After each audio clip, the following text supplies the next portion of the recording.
বিসমিল্লাহির রহমানির রহিম। আসসালামু আলাইকুম প্রিয় ভিউয়ার্স, আশা করি সবাই ভালো আছেন। আলহামদুলিল্লাহ আমিও ভালো আছি। মুক্তাজ শখের রান্না থেকে সবাইকে স্বাগতম। তো আজ আমি মেজারমেন্ট কাপ ছাড়াই চায়ের কাপে মেপে 2টি ডিম দিয়ে সফট ও পারফেক্ট কেক তৈরি করব। এই রেসিপিটি আপনাদের সঙ্গে শেয়ার করব। আশা করি রেসিপিটি ভালো লাগবে। তো চলুন মূল রেসিপিতে যাওয়া যাক।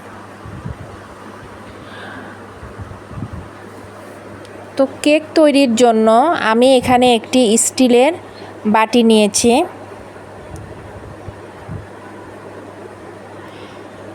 এখন এই বাটির মাপে আমি একটি কাগজ কেটে নিব। এই কাগজ সবার ঘরেই থাকে, লেখালেখি করার কাগজ। এই কাগজটাই আমি নিয়েছি। তো দাগ দিয়ে কাগজটা কেটে নিব। এখন বাটিতে তেল মেখে নিব।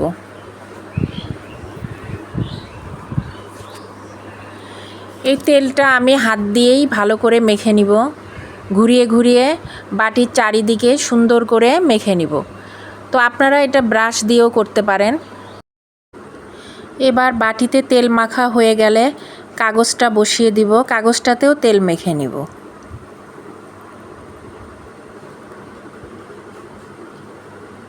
তো যাদের ব্রাশ নেই তারা এভাবে হাত দিয়েই মেখে নিতে পারবেন। তো এবার কেক তৈরির পাত্র রেডি। আমি এখন একটি মিক্সিং বল নিয়েছি। নর্মাল তাপমাত্রা থাকায় 2টি ডিম আমি এখানে দিয়ে দিব। ডিমটা অবশ্যই নর্মাল তাপমাত্রার হতে হবে। ফ্রিজে ডিম থাকলে 1 ঘন্টা আগে বের করে রাখলেই চলবে।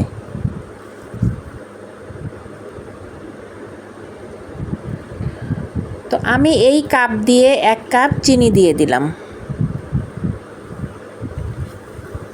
অনেকের কাছে মেজারমেন্ট কাপ থাকে না, তাই আমি আজ চায়ের কাপে মেপে কেক তৈরি করব। এবার একটা হ্যান্ড উইচ দিয়ে ভালো করে ফেটিয়ে নিব। প্রায় 10 মিনিট ফেটাতে হবে। এতে করে চিনিটা গলে যাবে আর ডিমের কালারও চেঞ্জ হয়ে আসবে।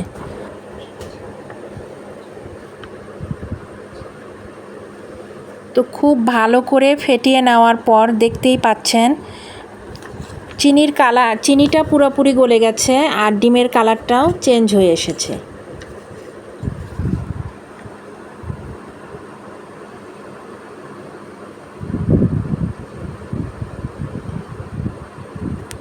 এখানে আমি 3 টেবিল চামচ গুঁড়ো দুধ দিয়ে দিলাম।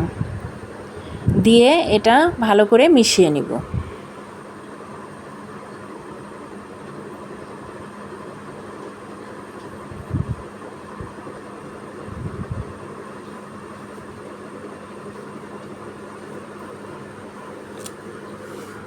হ্যান্ড উইচের সাহায্যে ভালো করে ফেটাতে হবে যাতে কোনো গুটি না থাকে। এখন বাকি উপকরণগুলো দিয়ে দিব। এখানে আমি 1/2 কাপ তেল দিয়ে দিলাম। তেলটাও ভালো করে মিশিয়ে নিব। একই কাপ দিয়ে আমি এখানে 1/2 কাপ তেল দিয়েছি।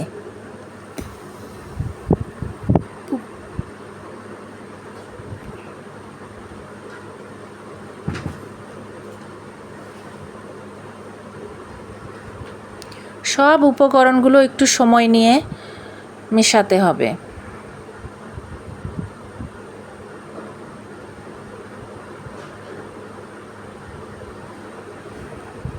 এখানে আমি ভ্যানিলা এসেন্স দিয়ে দিব। 1 চামচ ভ্যানিলা এসেন্স দিয়ে দিলাম, কারণ ডিমের একটা ফ্লেভার থাকে, এই ফ্লেভারটা চলে যাওয়ার জন্য এটা দিয়ে দিলাম। এটা ঘরে না থাকলে আপনারা লেবুও দিয়ে দিতে পারেন।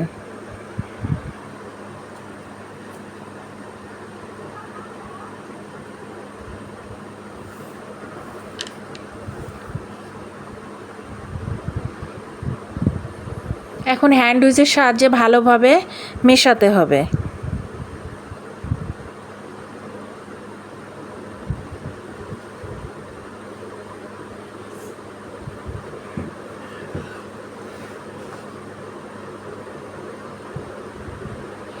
1 কাপ তরল দুধ নিয়েছে, দুধটা দিয়ে দিচ্ছে। দুধটা দিয়েও ভালো করে মিশিয়ে নিব।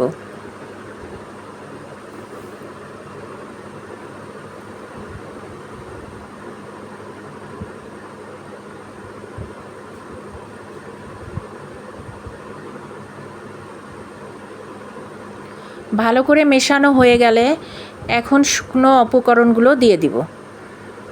তো আমি একটা চালনি নিয়েছি, চালনিতে সব শুকনো উপকরণগুলো দিব।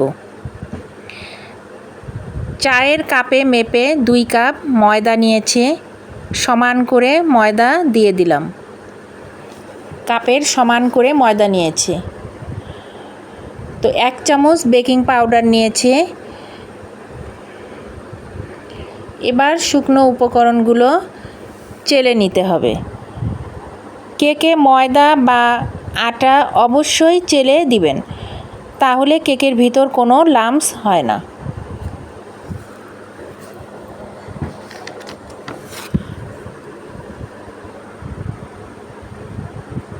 এটা অবশ্যই চেলে দিতে হবে। এখন সবগুলো মিক্স করে নিব। খুব আস্তে আস্তে তাড়াহুড়া করা যাবে না, সময় নিয়ে এটা করতে হবে। এক পাশ থেকে ঘুরিয়ে ঘুরিয়ে মেশাতে হবে, যাতে কোনো বাবলস না থাকে। দেখুন খুব সুন্দর মেশানো হয়ে গেছে।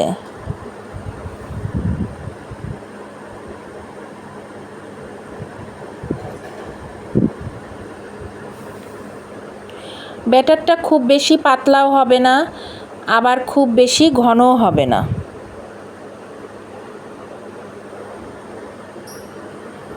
তো এখন আমার কেক তৈরির জন্য ব্যাটারটা পারফেক্টভাবে তৈরি হয়ে গেছে। এবার বাটিতে ব্যাটারটা উপর থেকে ঢালতে হবে। তো একটু উপর থেকে ঢেলে দিচ্ছি।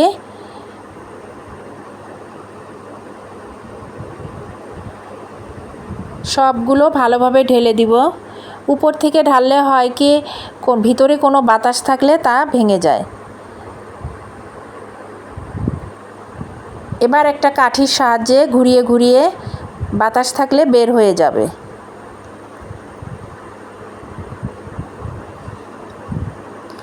এবার সসপ্যানটা কয়েকবার ট্যাপ করে নিচ্ছে। ট্যাপ করে নিলে বাতাস থাকলে তা ভেঙে যাবে। তো চলুন এবার কেক তৈরির জন্য চলে যাই। এখানে আগে থেকেই একটি কড়াইতে বালু দিয়ে একটা স্ট্যান্ড বসিয়ে দিয়েছি। বালু না থাকলে না দিলেও চলবে। তো এটা আমি 10 মিনিট হাই হিটে গরম করে নিয়েছি। তো এবার সসপ্যানটা বসিয়ে দিয়ে একটা সিলভারের ঢাকনা দিয়ে ঢেকে দিব। তো এখানে আমি সিলভারের ঢাকনা ব্যবহার করছি কালারটা ভালো আসার জন্য। তো 50 মিনিট লো আছে বসিয়ে আমার কেকটা হয়ে গেছে। দেখুন একটা কাঠির সাহায্যে দেখব, কাঠিতে যদি লেগে না থাকে তাহলে বোঝা যাবে কেকটা হয়ে গেছে, আর না হয় কাঁচা থাকলে কাঠিতে লেগে থাকবে।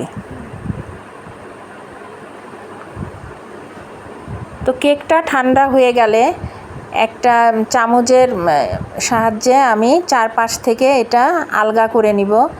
এটা ছুরির সাহায্যে হলে হবে কি, পাশ থেকে কেটে যাওয়ার সম্ভাবনা থাকে। এভাবে সাবধানে আস্তে আস্তে আমি এটা করে নিব। তো কেকের কালার আসার জন্য আমি সিলভারের ঢাকনা দিয়েছি। নতুন রাঁধুনিরা কাচের ঢাকনাও ব্যবহার করতে পারেন, তাহলে বারবার দেখতে পারবেন। আর খেয়াল রাখতে হবে কেকের ভাপ যেন বের হয়ে না যায়। তো এখন আমি কেকটা সসপ্যান থেকে আলাদা করে নিচ্ছি। আমার কেকটা তৈরি করতে 50 মিনিট লেগেছে, কারণ আমি লো আঁচে এটা বসিয়ে দিয়েছি, একটু সময় লেগেছে। তো এখন কাগজগুলো তুলে নিব।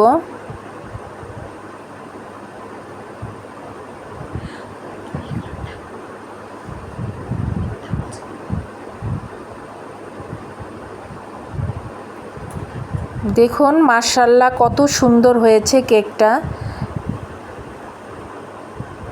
কত সফট হয়েছে, পারফেক্ট হয়েছে, আর কতটা ফুলে উঠেছে।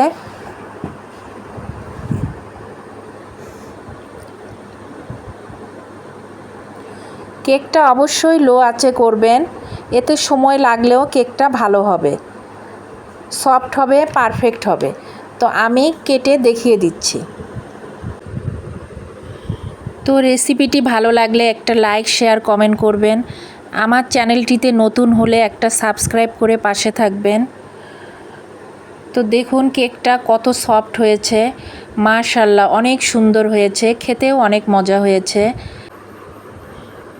কতটা ফুলে উঠেছে আর কতটা সফট হয়েছে।